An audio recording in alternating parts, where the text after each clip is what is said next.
What's up, guys? Chris here, back again with another market video for you guys today.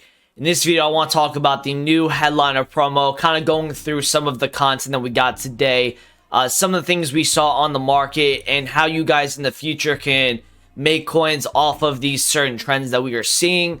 And yeah, we'll go through a lot of different other things in this video as well. Before we get into it, if you guys can, just drop a like on the video and subscribe if you're new around here. That would be absolutely amazing.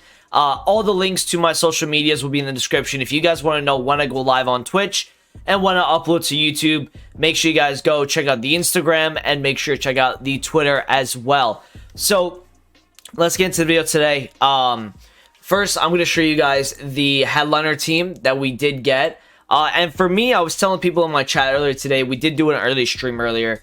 And I was telling them that I think it was just a normal promo Friday. Really, you get your team that gets announced. You have maybe a little bit of a market dip around 6 p.m. and then you see like a rebound in the nighttime if players are not really being influenced by objective cards or SBCs or the promo team itself. So I think, one of the biggest things about this promo coming out now is two things. One, it allowed for teams to accumulate the wins that they needed in a row to get that upgrade. And another thing that I think EA wanted to do was get rid of people's packs that they had saved up. And I know for a fact that people definitely took the first hour, there was a lot of supply, it looked like. And I think people definitely did open up their save packs, or at least some of them. I had like 40 packs saved. I opened them up because for me, I'm at like 11 million coins. I'm not trying to hold players in my club that I can just use for objectives, use them for SBCs, use them for upgrades and all that kind of stuff. I don't really feel the need to really hold my packs. I could just restock my packs in the store.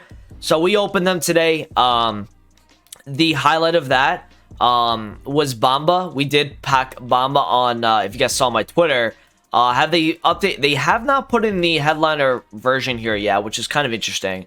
But if you look at Bamba right now, he's like 400,000 coins. And I actually sold mine early. Like, he went up another like 40k from where I sold him at. I didn't really care, if I'm being honest. Like, I knew that maybe some of these cards were going to keep fluctuating.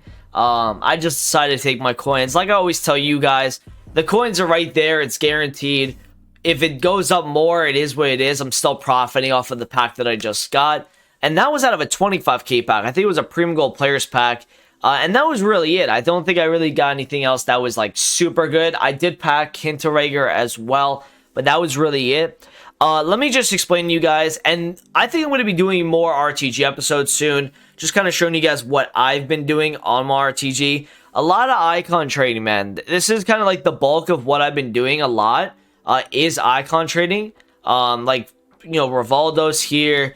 I do special cards as well, but look at the amount of icons that we are flipping on Thursday and on Friday. These were all bought on Wednesday. They all sold at Thursday. These were bought at 80k. These were some really nice profit here. So we're up to 11 million coins on the RTG. No money spent on this account. Right here, we bought these at like 195. We bought these at like low 30s like we showed you guys in the video. These sellers were bought yesterday on Wednesday, sold them on Thursday. And now I've got a couple more icons here that I have to sell off. I've got a Machiavelli here. I bought it at 270, and I bought this at 310 just earlier. So, yeah, I'll be able to probably sell those two overnight. And we have about 11 million coins, which is good. Now, let's talk about the market today, what we saw. Now, first, I want to show you guys, obviously, the headliner team, right? Here's something you guys can look at for future reference. We've got two guys in here, okay? Bruno Fernandes and Ben Yedder. Two guys that I was preaching to people like earlier today that they were going to be expensive headliner cards because they're live and they're going to be getting dynamics at some point. I don't know what EA are doing, but they are going to get dynamics. And people were saying, should I sell my Ben Yedder now? He's not rising, he's dropping. And I said, please hold the card because this guy is way too expensive. So what people do is they see this card come out, they panic sell their previous version. What they expect is to either pack the card or to expect the card to be cheap. When they see that when they sold the previous version of the card off and they don't have enough to buy the new version, they go back and they buy the old version for as an alternative. And I think something that is a huge part of this sort of buyback as well is the point of it's the name, okay? So when Ben Yedder gets a headliner card, his name is now one of the most popularly searched cards for that week because he got a special card. So what happens is most of the time, if the card is super expensive, the previous versions will follow that suit. So in any point in the future of this game, you can guarantee it that if these cards, if they're low, okay, so if you look at Yedder, last week he was 307. He drops all the way to like 285. Now today he dropped all the way to like 279. Could have bought him in like the low 270s, right, on Snipe. He then rebounds up to 297, and that's an easy call. That's a really easy call right there for him to rise, because nobody in their right mind is saying, okay, this card is a +1, obviously live, right? But this guy has still a lot of value because people may not be able to afford that top tier card that is new. Same thing with Bruno Fernandes, okay? Earlier today, he got in, surprisingly, I think got in. If you look right here, he's 612, 617, goes all the way down to 580. He goes all the way back up to 642. And, you know, you even see this on, like, informs, right? You look at a guy like Rashford Striker Inform. When the 88 overall came out, if we look at Thursday, right, this guy's in like the 570s on Wednesday. He goes all the way to like 610, right? You're able to make profit on cards when they get panic sold on previous listings or previous versions.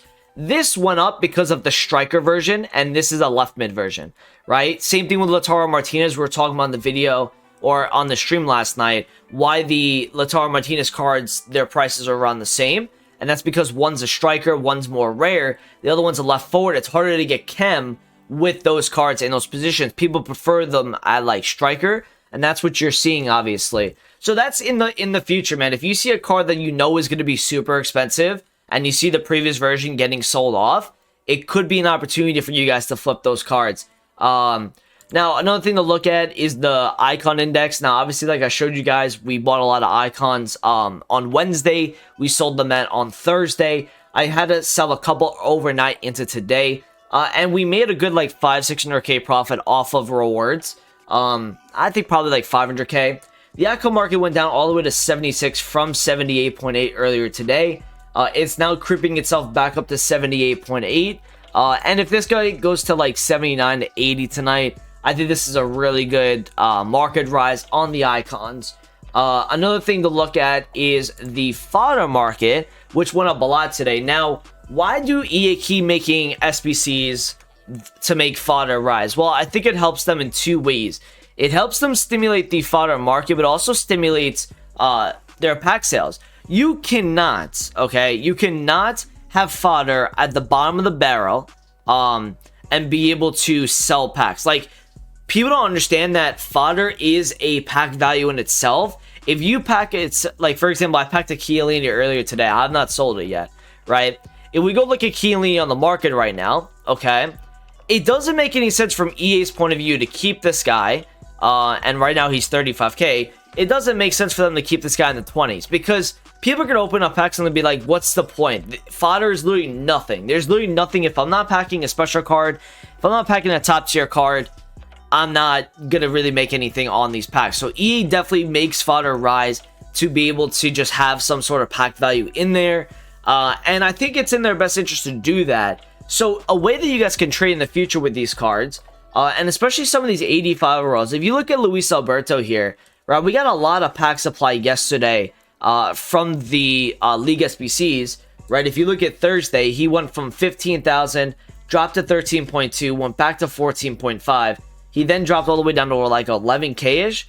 If you guys can master those fluctuations, you can make a lot of profit on fodder. And fodder all the time, guys, if you always look at the graph, they always rise going into 6 p.m. because people anticipate SBCs to come out. That even is helped if there's like something in the code that makes these cards rise. So try to find them always on their low point. Kind of study where they're hitting low points at, right? If you look at a guy like Koke here, who is 13.2 right now, right? If you know that with SBCs, this guy has gone to 16,000 coins. And all of a sudden yesterday, on Thursday, this guy goes all the way down to 11,000 coins. you have to know that this guy is going to rebound because he's dropped off, 33%, right? If you think about it, if he goes to like 15, 16, goes down 5,000 coins, that's like a 30% drop off right there in one day. So that was obviously too blatant, and he rebounded to 13.7, dropped again to 12, went back up to 12.7, down to 12.5, and now he's up at 13.2. Again, if you see these in the 11s, in 11.2, the 10s, right? Try to pick some of these guys up. You can just kind of like daily trade with these fodder cards, and you can make a lot of coins, right? You go look at a guy like Skriniar, okay, a center back, right? He's 14,000 coins. He hits a high of 15.9. If you look at Thursday, this guy goes from 15,000, right? He drops to 13.5, goes back up to 15.2, drops again 15% all the way down to like, not 15%, 4K.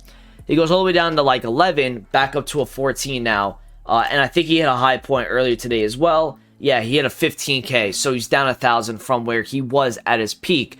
For popular players, I would expect there to be a weekend league sell-off starting tomorrow night and on Sunday.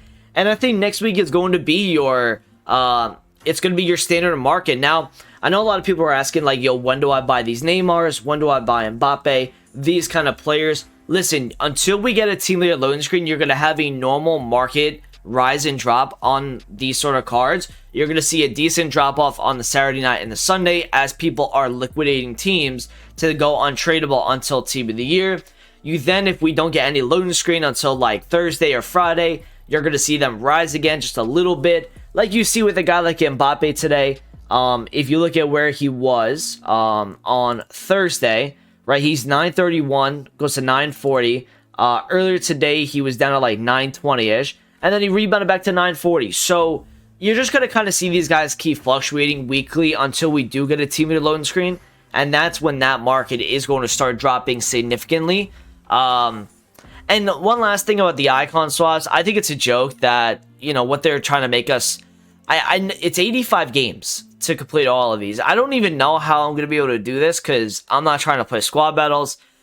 Squad battles is just a pain in the ass to do. The 18 weekend league games that can get done this weekend, and then win 6 matches, you could probably do this too, but this is just a lot of games to be played for 10 icon swaps. So we'll see if we can get that done. We also got a Cunha card, and I would recommend you guys completing this because if you look at strikers from the Bundesliga, we've got Lewandowski, we've got Haaland, and realistically, that's really it. So this guy would fit nicely as a Brazilian striker, as a Bundesliga striker, and you could play him as striker, in my opinion. So that's pretty much it. I would assume that this weekend we see a low point on some of these objective type cards, and then they go up on Monday as we do see the normal trend with those cards. Thank you guys for watching the video today. I appreciate it. Comment, subscribe if you're new around here, and I'll talk to you guys in the video soon. Peace out.